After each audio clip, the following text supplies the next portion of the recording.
start all of these with the same question.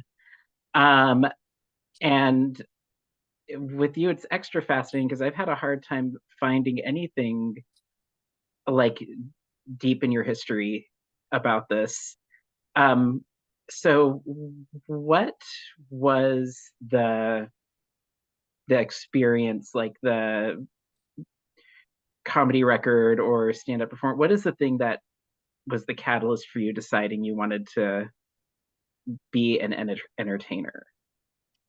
A stand-up comedian told me I was supposed to be a stand-up comedian. Um, and then my mother had a dream that I was making people laugh all over the world, that the whole world was laughing at me. So I have a theater degree. I decided when I was 6 years old to become an actor. And so comedy wasn't something that I had thought about or even thought I wanted to do or something I thought I could be good at. And then one of my little sisters from school, from college, ran the door at a comedy club in Atlanta and would let me in for free. And I wasn't working on a play at the time, so I had like all this free time. Um, so on the weekends after I got off of work, sometimes I would just go up to this comedy club because she would let me in, and I met the comics. And there's a comedian, Big Kenny Johnson, who because I know how to tell a. I'm a Southerner, so I know how to tell a story and how to spin a yarn. And I've been performing my whole life. And he was like, "Oh, when you're telling a story, where the punchline of a story is." He's like, "You can use that for stand up." So that's how I got into comedy. Excellent. Yeah, are you still in contact with Big Kenny Johnson? I haven't talked to him. Like we still talk sometimes on like Instagram or like on the holidays sometimes. But yeah, for the most part, I don't talk to him on a regular basis. I don't think I've seen him in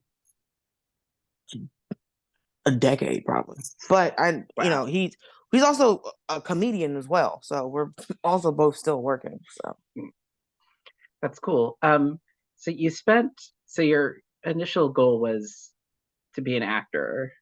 Um, and you sort of found yourself weaving into stand-up comedy based on people telling you you're good at it, which is true.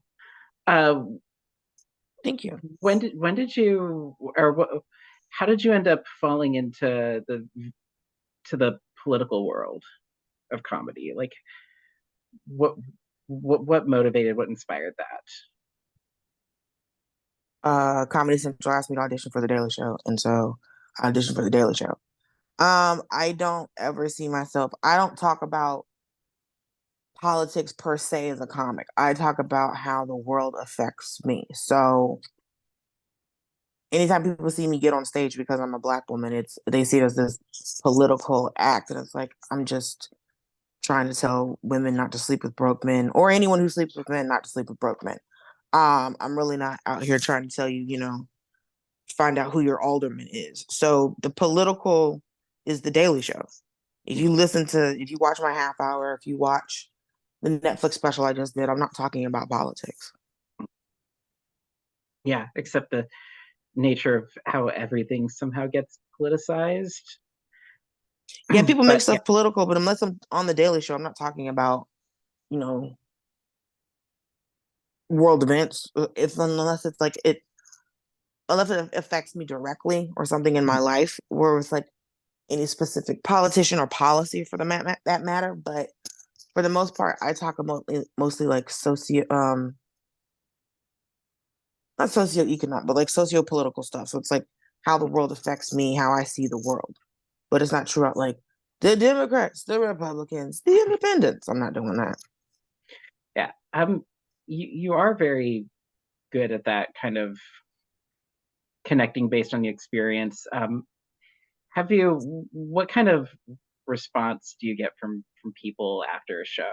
Like, have you ever like hit a nerve that really made somebody feel heard or seen? Yeah, I think when people see me on stage, they're happy to see a person of color on stage. They're happy to see a plus size person on stage. They're happy to see, you know, a woman on stage. So I think people come to see me do stand up because they want to know what my perspective is and how I see the world. So the people that come to see me are because I've struck a nerve with them on the show or they've seen my stand up online. But I think people only come to see me because I've struck a nerve with them. I only go to see people that and struck a nerve with sometimes. And sometimes people are like, oh, you're just funny. And, because when I look at my fan base, it's a lot of different types of people. So sometimes it's just people that's like, oh, you're just funny, or it's the you struck a nerve with me people, and I see myself in you, or you're a person that I think is funny. Yeah. And has is there anybody that do you ever end up with people like expecting you to like discuss current events with them? Because at least my first awareness of you wasn't the Daily Show, but it's the first time it congealed to me like this person is incredibly talented. Um, Thank you. A lot of people expect me to, ask like, oh, I expect you to talk more about politics. I was like, that's the Daily Show's job. mm, That's not they do it very well. I'm a conduit to continue to talk about the political things and current event things they talk about on the show. So some people do expect me to do that. I have also had people come up to me and go, "Oh my God, thank you for not getting too political." And it's like, "Ma'am, you really weren't listening because I was talking about like wanting to be a trophy wife or the issues that women face, or equal pay for equal work." And I was like, "But since I didn't say the word Republican or Democrat, you didn't think that I was being political when I was literally talking about women's issues." But sure, lady, thank you so much. You don't work anyway, and I wish I had your life. But tell your husband I said hi. So yeah, there are a lot of people that go, oh, I thought you were talking more about politics. And I was like, I'm not at work. I'm at my other job. mm, yeah. So the first time I came across you was at a Sketchfest event, and it was uh, improv freestyle rap battle. And I vividly remember you saying that you just got off a plane and you weren't feeling very good. And then you Yeah. and then you dusted every single other person on that stage. I think Mike Ah, Kaplan might have won that because I remember yelling Manny Pacquiao is my baby daddy, I think is what that might have been. So yeah, Mike Kaplan for some reason was very good at that. And I kept going because he told me I was going to do it. I was like, I don't think I should. I'm not good at freestyle rapping. I don't know why mm, I'm on this show. And I remember getting to my hotel and having 5 minutes to take a nap. And then I had to hop up and run and do, I think maybe that show, because I think when the show was over, the sun was still out. But yeah, I honestly, the whole time I was like, I thought I was doing bad. And they're like, you won. And I was like, I don't know how. it, I it, thought I was doing it the whole time. I was like, me? How? Okay. Because I was like, Mike Cap was killing it, but apparently it, I did a good it, job. it was magic, and it almost is like surprised me that you didn't realize how magic it was, because I could it looked like you were having such a struggle to like to start, and then the moment you started going, I just remember going, wow, this is like, I don't want to say a Jekyll and Hyde moment because there wasn't a bad and good, but it felt like you like became a completely different person the moment you started performing. I think I figured out what to do. Because when you don't know, because the time that I'm the most nervous is when I don't know what I'm about to say or if I can actually do something. But also, I'm very hard on myself. Mm, So I just didn't want to do a bad job. And then I kind of got to that moment where I'm just like, it's 4 in the afternoon. Even if I do a bad job, it's supposed to be a fun thing. So I think mm, it just kind of got you just saw me go. If I do a bad job or I do a good job, I have to have fun while I'm doing this because I don't know what any of us are doing here. This is absolutely wild. If I can't believe people came to see this. mm, So it was kind of just me being like, what if I had fun mm. and got out of my head and just didn't think it and didn't put so much gravity into it. And so That's what you saw, was just me deciding to, no matter what happens, that I was going to have fun. I like that. That's also such a hard thing for a lot of people to do. It's hard for me to like get out of my own head and allow myself to have fun, especially in a scenario like that. Um, what is your like? Do you have like a practice for getting there to allow yourself to not be hard on yourself? No, because I'm still working on it. Yeah. It's not a thing that you. It's a thing that you have to practice. Like it's the only way to get good at it. Because I posted on Instagram. Um, at the end of the year, it was like I had to remember all the things that I did accomplish Hmm. last year, because since I'm so hard on myself, all I thought about was the things that I didn't accomplish. Because Hmm. that's all I ever think about is the things I didn't do. Hmm. And so I had to take a second to go, oh, these are the things that I did accomplish. And I need to be proud of myself for that. So it's still, because it's all an exercise of just being nicer to myself. And so that's gonna be like something I'm gonna do for the rest of my life, is just have to figure out how to give myself grace, how to be nicer to myself, how to have more fun in situations where I'm just like, I don't want to be here, but I have to be here. So we will figure this out together. Yeah, I mean, you in the last year, you've had two TV shows and wrote a book. Um, Hmm. that is that's saying a lot. You tempt multiple times hosting the Daily Show, which is one of the hardest gigs in the universe.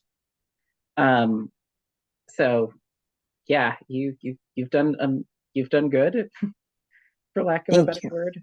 Yeah. Let's talk about the book a little bit, which um what what made you decide that this was time to write this particular book? I think there was one of my agents, someone had approached us with the idea of maybe I should write a book. And I was like, I don't know. And my manager was like, well, let's just take the meeting. Let's just see what they're talking about. It could be a good opportunity. Mm. And I was like, I don't know about it. He's like, let's just see, let's just see. It could be a good opportunity. And that was how we left it. And so we had the meeting, and he was like, okay, well, let's have another meeting with these people and see what happens. Like, okay. It was like, okay, let's just come up with a proposal. All right. And I basically just got slowly tricked into writing a book. That's what happened. Is I just kept taking meetings until I had a book.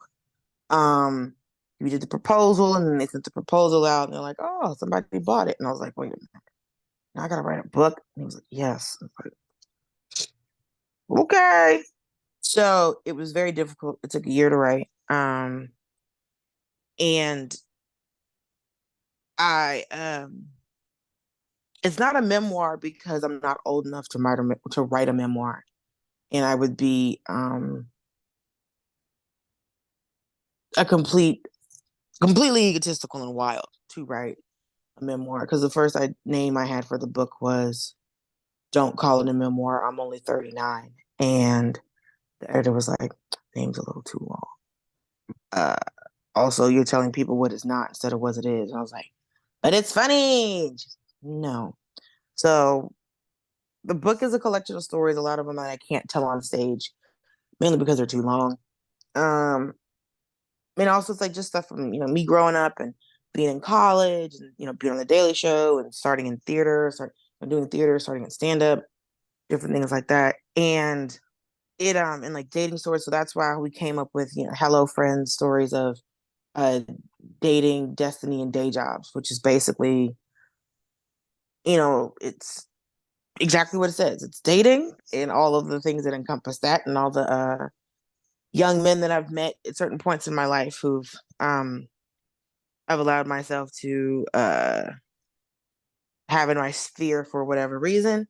Um, And then I keep a job. I've always had a job. I've been working since I was 9 years old. And so I talk about me having my first business when I was 9, um, all the way up until, various day jobs that I had doing bilingual customer service. I used to work for a power company, work for a trash company.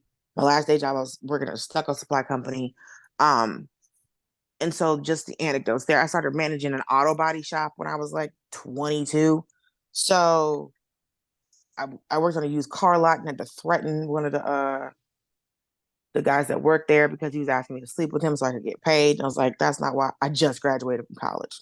I have a future. No. Um, so just different stories from my life that we put in a collection. It's like 10 chapters and like a fun little epilogue, I guess is what it's called. About some fun tea about when I did summer stock theater in Quakertown, Pennsylvania. So yeah. I, I do love uncomfortable theater stories. Yeah, it's this story is about basically there was a love triangle that me and some friends overheard is basically Yeah. is basically that story. But yeah, I talk about my theater professor hating me. Um and then now I'm the most successful graduate of the theater department at my college. I'm gonna kind of close this up a little with uh, jumping back to your first question, to the first question I asked you. Um, Going back to when like you were told these stories that you tell have a good accent on the punchline and you'd make a good stand-up comic. Mhm. What what would you say to that person now based on the fact that you are the most successful person from your theater department at your college? Oh, you did it. He was right. It's a good thing you listened to him. Um, because I wasn't sure I was going to. And if I think about if, what would have happened with my career if I didn't start doing stand up, I would be in a completely different place. I might still be in Atlanta, hoping I could still make it. But I really enjoy, my goal was always to make a living as a performer. So, and I used to sing, I used to do musical theater. So if I was making a living singing, if I was making a living, um, well, I dance, but I didn't dance dance. Um, the goal was always to make a living as a performer. So if I could go back and tell, myself, uh, the one that was frustrated in college and the one that was, didn't know what was going to happen. Like I said, because I started doing stand up when I was 27. So I was 4 years out of college when I started doing stand up. And this year makes 15 years that I've been doing stand up. So if I hadn't taken Big Penny's advice, because the thing that I could tell people that I learned from this whole experience is that sometimes people see gifts and talent in you that you can't see in yourself. Because when Big Kenny said that I should be a comic to take his stand up class, it took me 2 years to do it because I was scared to be a comic because I'd never been on stage and been myself and said my own words. I'd always been performing. I'd been making I was doing plays when I was on stage, or I was doing, even I would be like an oratory contest. I was still presenting this character. So stand up scared me when I first started doing it.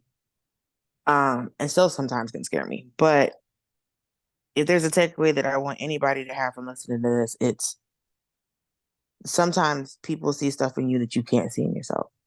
And sometimes you have to listen to somebody who's telling you that you have the talent and the ability to do something that scares you. Unless that's like murder. You don't have to do that. You don't have to be like, hey, I think you'd be a really good assassin. I don't know about that, Brian. But someone's like, yo, you should really get into like, I don't know, falconry. Maybe you should hold a bird. But should you teach that bird to murder? That bird already does. It's a predator. Good point. It's a falcon. It's a falcon. It's in Yeah, that whole thing, like raptor class of birds. That bird yeah. is, that's why you have to wear that leather glove so it doesn't rip the flesh off your wrist. Yeah, Let the that bird be the murderer that it was made to be. It can't take a person out, but a field mouse doesn't have a chance. So if you know anybody that has an issue with field mice, that's your assassin of choice. Is maybe an eagle, perhaps hmm, falcon, peregrine falcon, maybe. hmm, So that yeah, pay attention. Like just let people support you. Let people encourage you and excellent. encourage yourself. Book comes out February 6th, which is very, Yes. very, very sooner than I thought it was. Actually, this month is flying by.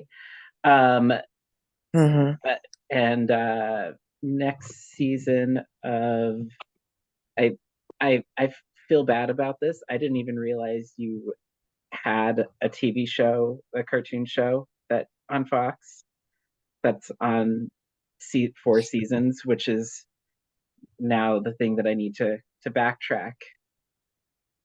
And when Yeah. So does Great North season 4 premiered on January the 7th, so on Sunday. Um, and so the new season just came out, excellent? and I do the voice Um, of Honeybee. yeah, and so you already have plenty to do this year. But yeah, what's next on your horizon? Honestly, what's next is launching the book. Is what is truly next. It's what's really in the forefront of the whole calendar and everything. Because this is my first bit of press, my first podcast for the book launch, and that's gonna, I'm gonna do some press in New York and some press in Chicago, and we're press in Atlanta, of course, because that's where a majority of the book takes place, because that's where I grew up, Atlanta and Miami. Um, and so that's what's next on the calendar is promoting the book, and we're just believing that it's going to get on a bestseller list. And if that happens, then that'd be really good. And then I can write another book about other stuff. I don't know. All I know is right now I was like, we need this to do good, and it will be great because when you get the bestseller list, they reprint your book and it says bestseller on it, and that would be because I was writing this book in the middle of being on tour and doing Daily Show, and recording Great North and auditioning. So it was like it's. I'm glad it came out with me doing all of the things that I'm doing. I'm glad it came out as good as it did. Well, I hope that I hope that this helps in some small way, getting you to that bestseller reprint. Um, and if Thank you so not, much. I'll buy a copy and write bestseller on it and send you a picture.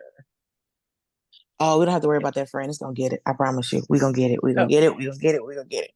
But yeah, I, what's up right now is me doing Sketchfest. That's what I need everybody to come out to.